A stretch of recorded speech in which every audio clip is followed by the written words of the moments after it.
दूसरे तरफ है। एक तरफ न्याय के लिए, दूसरे तरफ अन्याय के लिए। एक तरफ जहां विकास है, अगड़ापन कहा जाता है, उनमें भी कुछ लोग इतने गरीब हैं कि उनके लिए भी कुछ आरक्षण की व्यवस्था होनी चाहिए। पहले भाइयों, हमारी सरकार ने आर्थिक दृष्टि से पिछड़े हुए लोगों के लिए भी 10% आरक्षण की व्यवस्था कर दी। यह तो जो लेकिन देखा होगा परसों आपने टेलीविजन पर पाकिस्तान की नेशनल असेंबली में पाकिस्तान सरकार के मंत्री ने इस बात को स्वीकार कर लिया है कि पुलवामा में, कश्मीर में जो 40 सीआरपीएफ के जवान मारे गए थे, उनको मारने वाला और कोई नहीं था, पाकिस्तान के आतंकवादी थे और वहां की सरकार के शर पर मारे।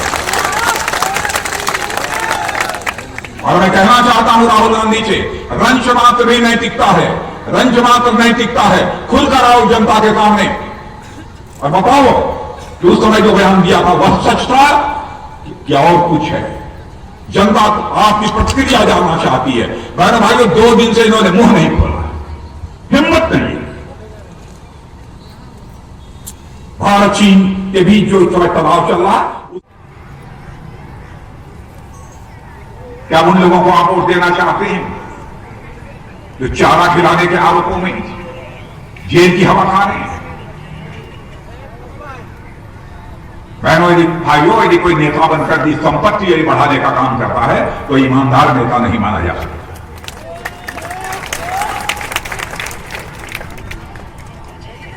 आप लेकिन फैसला कर सकते हैं कौन यह कर रहा है, कौन नहीं कर रहा है।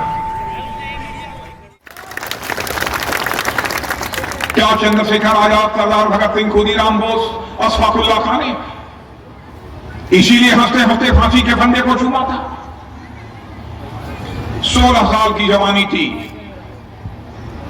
इसी इलाहाबाद के कंपनी गार्डन में अपने रिवाल्वर की गोलियों से अंग्रेजों को भूनते भूनते जब रिवाल्वर में अंतिम गोली शेष बची, बहादुर चंद्रशेखर आजाद को यह चिंता सताने लगी, कहीं विदेशियों के रिवाल्वर की विदेशी गोली हमारे जिस्म में प्रवेश कर हमारे जिस्म को नापाक न कर दे। इसलिए राष्ट्रीय स्वाभिमान के धनी चंद्रशेखर आजाद ने अपने ही रिवाल्वर की गोली अंतिम अपने सीने में दाग लेने का काम किया था, तब जाकर यह भारत आजाद हुआ। आज चंद्रशेखर आजाद, सरदार भगत सिंह, खुदीराम बोस बिहार के बारे में तो उनकी आत्मा भी अनुभव करती होगी तो क्या करती होगी, कल्पना कर सकते हैं। हमारा विरोधी होगा, कट्टर विरोधी होगा, तब भी मैं इस बात को पसंद नहीं करूंगा उसके ऊपर चप्पल फेंका जाए, उससे चोर कहा जाए। लोकतंत्र ने सबसे बड़ी ताकत यदि आपको दी है बहनों भाइयों, तो वोट की ताकत दी है।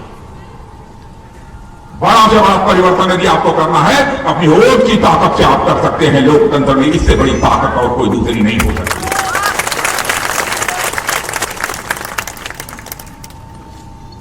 भारत मर्यादाओं का पालन करने वाला यह भारत था। भारत ने जाति, पंथ, मजहब के आधार पर राजनीति नहीं की। भारत के ऋषियों और मनीषियों ने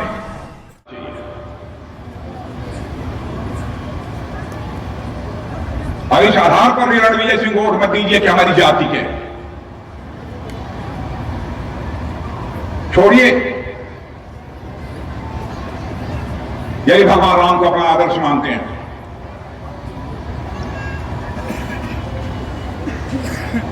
इसलिए रणविजय सिंह को वोट दीजिए, जाएंगे एनडीए की सरकार बनाएंगे, ईमानदार लोगों की सरकार बनाएंगे, इसलिए रणविजय सिंह।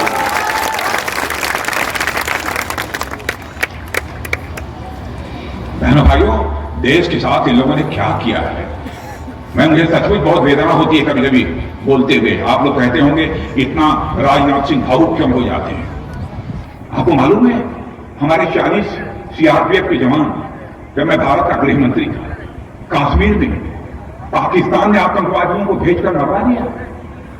उसके बाद यहां कांग्रेस के नेता राहुल गांधी कह रहे थे कि इसके पीछे कोई ना कोई चाल है, कोई ना कोई साजिश है, चुनाव होने वाले हैं।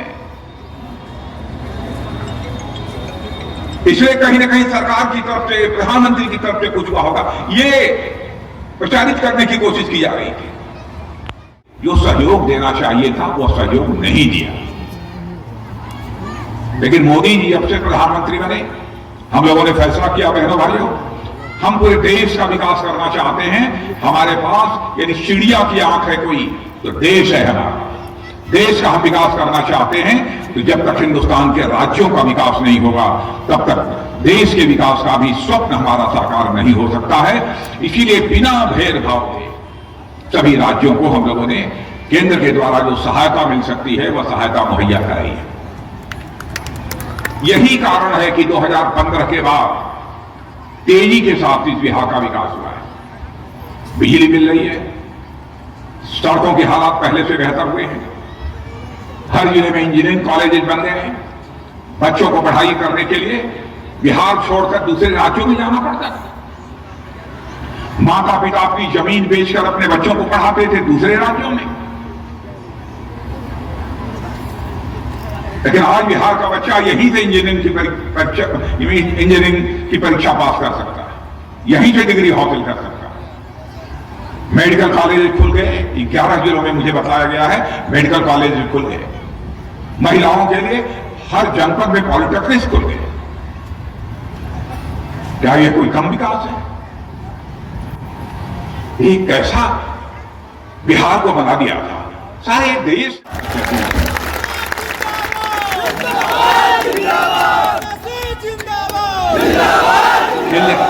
खेलेगा ना पक्का? अरे नहीं, आप लोग पहनाइएगा। हमारा आशीर्वाद पूरा है 100%, 1000%। लेकिन जनता का फैसला आ जाने दीजिए, उसके बाद आप ही लोग माला पहनाइएगा। माला मत पहनाइएगा, एकदम बिल्कुल माला से ढक दीजिएगा। भाइयों, आप सबको बहुत बहुत नमस्कार। फिर कभी मिलेंगे। बोलिए भारत माता की।